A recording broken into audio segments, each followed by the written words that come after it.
اور ان کے پاس سے چلے گئے اور کہنے لگے کہ ہائے افسوس یوسف پر، ہائے افسوس، اور رنج و الم میں ان کی آنکھیں سفید ہو گئیں اور ان کا دل غم سے بھر رہا تھا۔ بیٹے کہنے لگے کہ واللہ آپ تو یوسف کو اسی طرح یاد ہی کرتے رہیں گے یہاں تک کہ آپ گھل جائیں گے یا جان ہی دے دیں گے۔ انہوں نے کہا کہ میں تو اپنے غم و اندوہ کا اظہار اللہ سے کرتا ہوں اور اللہ کی طرف سے وہ باتیں جانتا ہوں جو تم نہیں جانتے۔ اے بیٹو، یوں کرو کہ ایک دفعہ پھر جاؤ اور یوسف اور اس کے بھائی کو تلاش کرو، اور اللہ کی رحمت سے نا امید نہ ہونا کہ اللہ کی رحمت سے تو کافر لوگ ہی نا امید ہوا کرتے ہیں۔ پھر جب وہ یوسف کے پاس گئے تو کہنے لگے کہ اے عزیز، ہمیں اور ہمارے اہل و عیال کو بڑی تکلیف ہو رہی ہے اور ہم یہ تھوڑا سا سرمایہ لائے ہیں، آپ ہمیں اس کے عوض پورا غلہ دے دیجئے اور ہم پر خیرات کیجئے کہ اللہ خیرات کرنے والوں کو ثواب دیتا ہے۔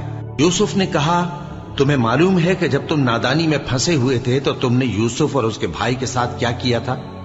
وہ بولے کیا واقعی تم ہی یوسف ہو؟ انہوں نے کہا ہاں میں یوسف ہوں، اور بن یامین کی طرف اشارہ کر کے کہنے لگے یہ میرا بھائی ہے، اللہ نے ہم پر بڑا احسان کیا ہے۔ جو شخص اللہ سے ڈرتا اور صبر کرتا ہے تو اللہ نیکوکاروں کا اجر ضائع نہیں کرتا۔ وہ بولے اللہ کی قسم، اللہ نے تم کو ہم پر فضیلت بخشی ہے اور بے شک ہم خطاکار تھے۔ یوسف نے کہا کہ آج کے دن تم پر کوئی ملامت نہیں، اللہ تم کو معاف کرے اور وہ سب سے بڑھ کر رحم کرنے والا ہے۔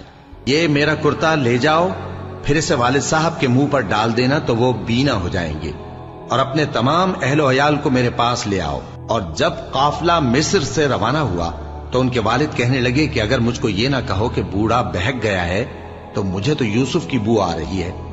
وہ بولے کہ واللہ آپ اسی قدیم غلطی میں مبتلا ہیں۔ مگر جب خوشخبری دینے والا آپ پہنچا تو اس نے کرتا ان کے منہ پر ڈال دیا، سو وہ بینا ہو گئے اور بیٹوں سے کہنے لگے کیا میں نے تم سے نہیں کہا تھا کہ میں اللہ کی طرف سے وہ باتیں جانتا ہوں جو تم نہیں جانتے؟ بیٹوں نے کہا کہ ابا ہمارے لیے ہمارے گناہ کی مغفرت مانگیے، بے شک ہم خطاکار تھے۔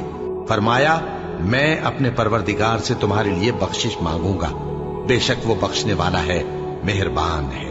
پھر جب یہ سب لوگ یوسف کے پاس پہنچے تو انہوں نے اپنے والدین کو اپنے پاس جگہ دی اور کہا مصر میں داخل ہو جائیے، اللہ نے چاہا تو امن و امان سے رہیے گا، اور اپنے والدین کو تخت پر بٹھایا اور سب ان کے آگے سجدے میں گر پڑے۔